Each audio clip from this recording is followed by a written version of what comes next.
প্রায় এক যুগ পর একটা বিয়েবাড়ির নেমন্তন্ন পেলাম। যদি বা নেমন্তন্ন পেলাম তো টাইম মতন টোটোও এলো না, তো তার জন্য বিয়েবাড়ি যেতে অনেক লেটও হয়ে গেল। তো সম্পূর্ণ ভিডিওটা দেখো কি হয়েছে না হয়েছে তোমাদের সাথে শেয়ার করছি। তো বিয়েবাড়ির দিন দুপুরবেলা আমি এখানে বর সেই সরস্বতী পুজোর দিনকে মেহেন্দি এনে দিয়েছিল, তো সেই মেহেন্দিটা আমি এখানে করছিলাম। তো পুজোর দিন আমি হাতে মেহেন্দি করেছিলাম অল্প, তো অনেকটা বেঁচে ছিল, ওই জন্য ভাবলাম যেহেতু বিয়েবাড়ি আছে তো হাতে একটু মেহেন্দি করে নিই। তো দেখো এই সিম্পল ডিজাইনটা করেছি। এখন আমার হিজিবিজি বা অনেকক্ষণ টাইম দিয়ে মানে ডিজাইন করে মেহেন্দি করতে একদমই ভালো লাগে না। তো আধা ঘন্টা মতো রেখেছিলাম, মেহেন্দিটা বেশিক্ষণ রাখিনি, তো তারপরে ধুয়ে ফেলেছিলাম। এই হচ্ছে মেহেন্দির কালার, অতটাও ভালো আসেনি। শুনেছি নাকি মেহেন্দির কালার নাকি ফিকে হলে বরের ভালোবাসা কম হয়, তো জানি না, আমার মেহেন্দির কালার তো আসেই না। তো তারপর আমি এখানে কি করছিলাম, তো শাশুড়ি মা বলেছিল চুল বেঁধে দিতে, তো তাই জন্য আমি এখানে আগে মেহেন্দি করে ধুয়ে নিয়েছিলাম, কারণ নাহলে চুল বাঁধতে অসুবিধা হবে। তো এখানে আমি ওই জন্য আগে গিয়ে শাশুড়ি মাকে চুলটা বেঁধে দিয়েছিলাম, কারণ নাহলে অনেক অসুবিধা হবে। তারপর আমি রেডি হব, আর আমার তো রেডি হতে তোমরা জানো প্রায় অনেক টাইম লাগে, কারণ আমি একটা একটা করে সমস্ত জিনিস করি। শাড়ি পরতে গেলে তো আমার খুবই অসুবিধা হয়। তো তাই আমি এখন নিচে চলে গেছি মায়ের চুল বেঁধে দিতে। তো গিয়ে দেখি এখানে শাশুমা সমস্ত কিছু ক্লিপ টিলিপ বার করে রেখে দিয়েছে চুল বাঁধার জন্য। তো প্রথমে আমি বললাম যে চুলটা টাইট করে বাঁধতে, কারণ চুলটা যখন বেঁধেছিল একটু ঢিলে ছিল, ওই জন্য অসুবিধা হচ্ছিলো। তো টাইট করে বাঁধার পর আমি এই খোঁপাটা করে দিয়েছি, সম্পূর্ণ নিজে একা হাতে করে দিয়েছি খোঁপাটা। তো কেমন হয়েছে খোঁপাটা তোমরা প্লিজ কমেন্টে জানিও। তো তারপরে এখানে কাঁটা ক্লিপ দিয়ে আমি পুরো খোঁপাটাকে কভার করে দিয়েছি, যে যতগুলো কাঁটা ক্লিপ ছিল আমি ওইগুলো দিয়ে পুরো খোঁপাটাকে কভার করে দিয়েছি।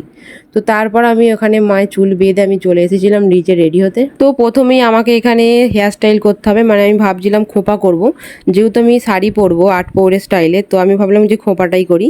তো এই খোঁপাটা আমি করেছি, যেহেতু এত হেয়ার ফল হচ্ছে, মানে কি বলবেন, বিয়ের পরে তো আমার চুল মানে উঠে উঠে টাক পড়ে যাবার মতন অবস্থা হয়ে গেছে। দেখতেই পাচ্ছ সামনের দিকে সমস্ত চুল উঠে গেছে, মানে এত এখানে এসে আমার হেয়ার ফল হচ্ছে যে কি বলবো, এক প্যাকেট ভর্তি আমার চুল হয়ে গেছে, এত পরিমাণ হেয়ার ফল হচ্ছে। তো তারপরে যা হোক করে আমি এই খোঁপাটা করি। তো ওই খোঁপাটা কেমন লাগছে তোমরা জানিও। তো এই খোঁপাটা করার পর যেহেতু এবারে শাড়ি পরতে হবে, তো খোঁপাটা আমার হয়ে গেছে। তো তখন আর ভিডিও করা হয়নি, কারণ এক হাতে ফোন নিয়ে এই খোঁপা করা অনেক অসুবিধা। তো তারপরে আমি এই শাড়িটা পরবো। এই শাড়িটা আমাকে বর ভাত কাপড়ে দিয়েছিল, মানে ভাত কাপড়ে অনুষ্ঠানের সময় আমার বিয়ের এইটা শাড়িটা আমি পরেছিলাম।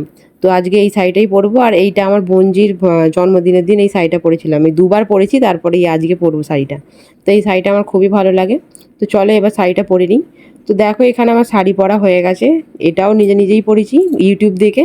সত্যি কথা বলতে কোনো শাড়ির ভিডিও দেখি আমি শাড়ি পরি, আমি নিজে খুব একটা ভালো শাড়ি পরতে পারি না। তো এই শাড়িটা আমি পরে নিয়েছি।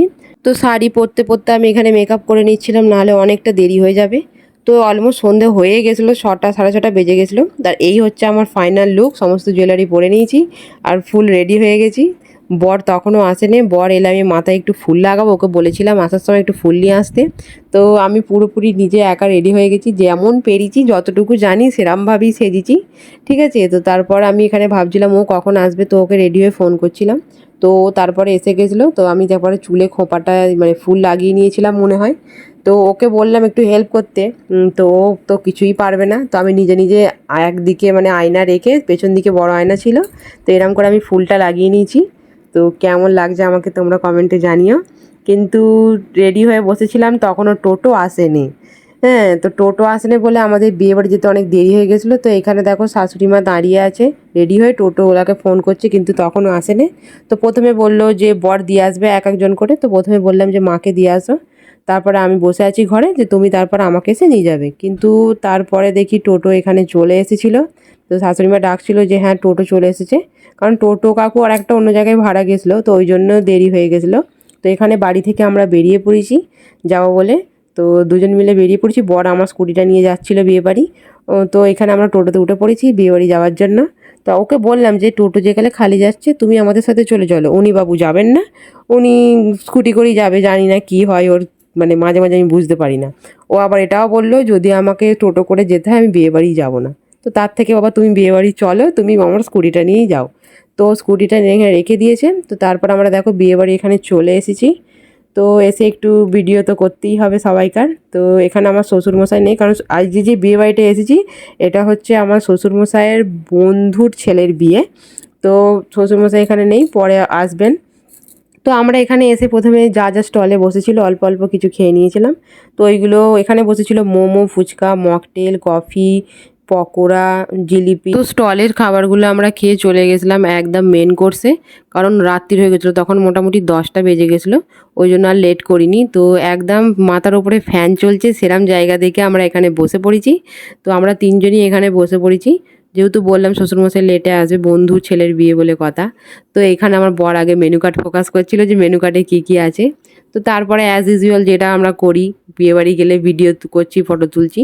তো এইগুলো করার পরে আমার বর এখন বলবে যে তুমি পেছন দিকে ঘোরো, একটু খোঁপার ভিডিওটা করব। আমি বললাম ঠিক আছে। তো এইখানে আমরা ভিডিও করছিলাম। তো তারপরে দেখো খাবার প্লেটগুলো সবাইকার বার করা হয়ে গেছে, আমারই বার করা হয়নি। তো তারপরে এখানে বর বার করে দিয়েছিল প্লেটটা। তো খাবার দিতে চলে এসেছিলো, প্রথমে স্যালাড দিল আর পনির ফ্রাই না কি দিয়েছিল। তো আমি ভাবছিলাম একটু খাবার ভিডিওটা করব। তো বর জানি না কি মনে মনে ভাবছিল আর হাসছিল। তো তারপরে ওইটা হয়ে যাওয়ার পরে তো আমরা এখানে বসেছিলাম। তো তারপর আমাকে বলছে যে ঘোরো, একটু খোঁপার ভিডিওটা করে দিই। আমি বললাম ঠিক আছে করো। এই খোঁপার ভিডিও করতে গিয়ে যে কতবার বলছে এদিকে তাকাও, ওদিকে তাকাও, এদিকে ঘোরো, যে আমার মাথা খারাপই হয়ে যাচ্ছে, মানে ঘাড় ঘুরিয়ে ঘুরিয়ে আমার ঘাড়ে ব্যথা হয়ে যাবে এরকম টাইপের অবস্থা হয়ে গেছিলো। তারপর বললাম সব ছাড়ো, এবার খাবারে ফোকাস দাও।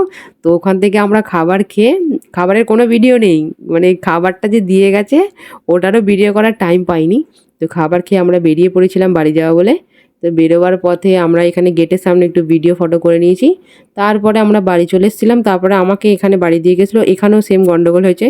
মা আবার টোটোকে ফোন করেছে, টোটো কাকুকে। তো টোটো কাকু আসতে দেরি করেছে, আবার ওখান থেকে আসার সময় এক্সট্রা ভাড়া পেয়ে গেছে, ওই জন্য চলে গেছে ডোমজুর। মাকে নামিয়ে দিয়েছে রাস্তার কিছুটা আগে, মানে বাড়ি থেকে কিছুটা আগে নামিয়ে দিয়েছে। তো আমাকে এখানে সৈকত স্কুটি করে নিয়ে চলে এসেছিলো। তো আমি বাড়ি চলে এসেছিলাম, তারপর মাকে আনতে গেছিলো, তো মাও চলে এসেছিলো।